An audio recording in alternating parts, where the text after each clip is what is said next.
Swipers! Kemarin, kita sudah membahas tanda-tanda hingga gejala cacingan, serta obat-obatan yang bisa dikonsumsi untuk mengatasinya. Tapi, Swipers tahu gak sih, obat cacing jika diminum tidak sesuai aturannya bisa menyebabkan resistensi loh. Wah, apa sih itu resistensi dan bagaimana itu bisa terjadi? Yuk kita kupas tuntas bareng aku, Yasna, mahasiswi farmasi Universitas Gadjah Mada. Hanya di Pharma Kepo, kepoin abis farmasi.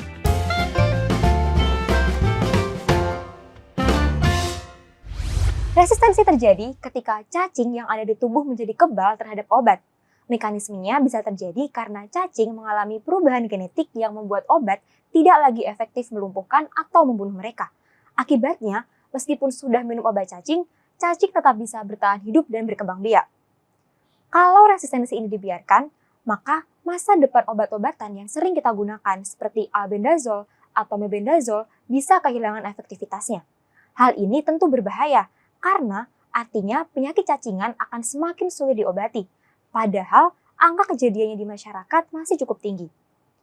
Itulah kenapa obat cacing nggak boleh diminum sembarangan hanya karena mengikuti tren. Penggunaannya harus sesuai dengan dosis, jadwal, dan kondisi yang dianjurkan oleh tenaga kesehatan.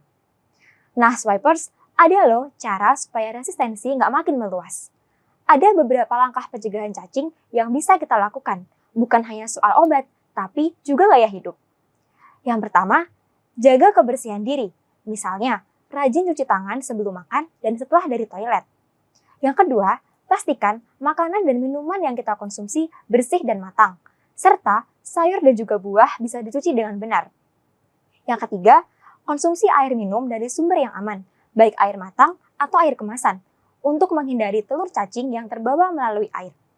Semua langkah pencegahan tadi memang penting, tapi tentu saja masyarakat tetap perlu arahan supaya penggunaan obat cacing lebih tepat dan aman.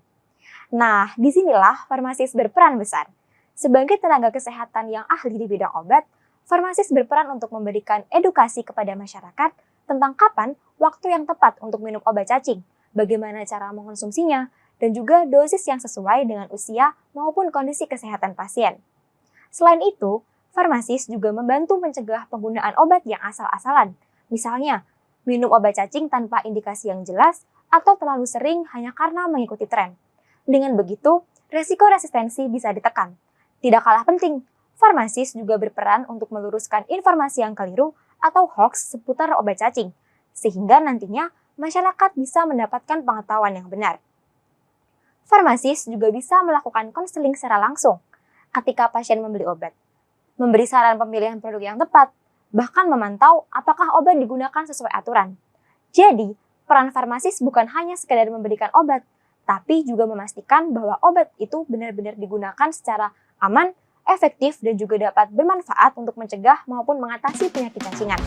Jadi, obat cacing itu efektif, tapi harus digunakan sesuai anjuran. Penggunaan sembarangan bisa menimbulkan efek samping dan juga resistensi.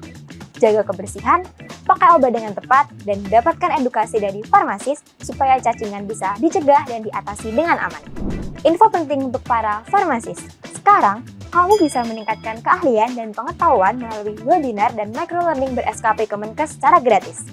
Untuk tahu info lebih lanjut, segera download aplikasi Swiperx di Google Play Store atau App Store di HP kamu. Dan jadilah yang pertama tahu tentang semua kesempatan ini. Sampai di sini dulu ya Swipers untuk episode kali ini. Jangan lupa klik like, subscribe, dan share video ini ke rekan sejawat farmasi yang kamu kenal. Terus nyalain juga lonceng notifikasinya ya, supaya Swipers bisa update konten-konten kefarmasian terbaru dari Swiperx Indonesia. Tetap jaga kesehatan ya Swipers. Pharma Kepo, kepoin abis farmasi.